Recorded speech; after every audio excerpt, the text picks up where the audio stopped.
Yecaye. Cable mess no more. Hiding cords with Yecaye Cable Management Channel. Each kit includes 8 channels, 14 connectors, 1 mounting tape, 16 screws and anchors.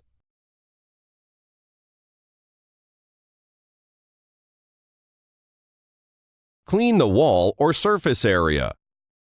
Carefully measure and draw a distinct line where you plan to install the channel.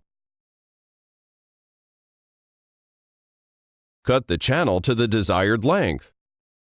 The shallow section is the cover. The deep section is the raceway. Use the double-sided tape. Stick the raceway along the well-drawn line. Then slide the cover off. Install the cable, using connectors when needed. Slide the cover on. Paint to match the wall if desired.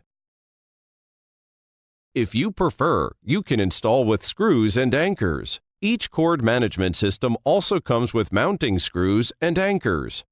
Simply use a small drill to install the anchors and mounting screws securely.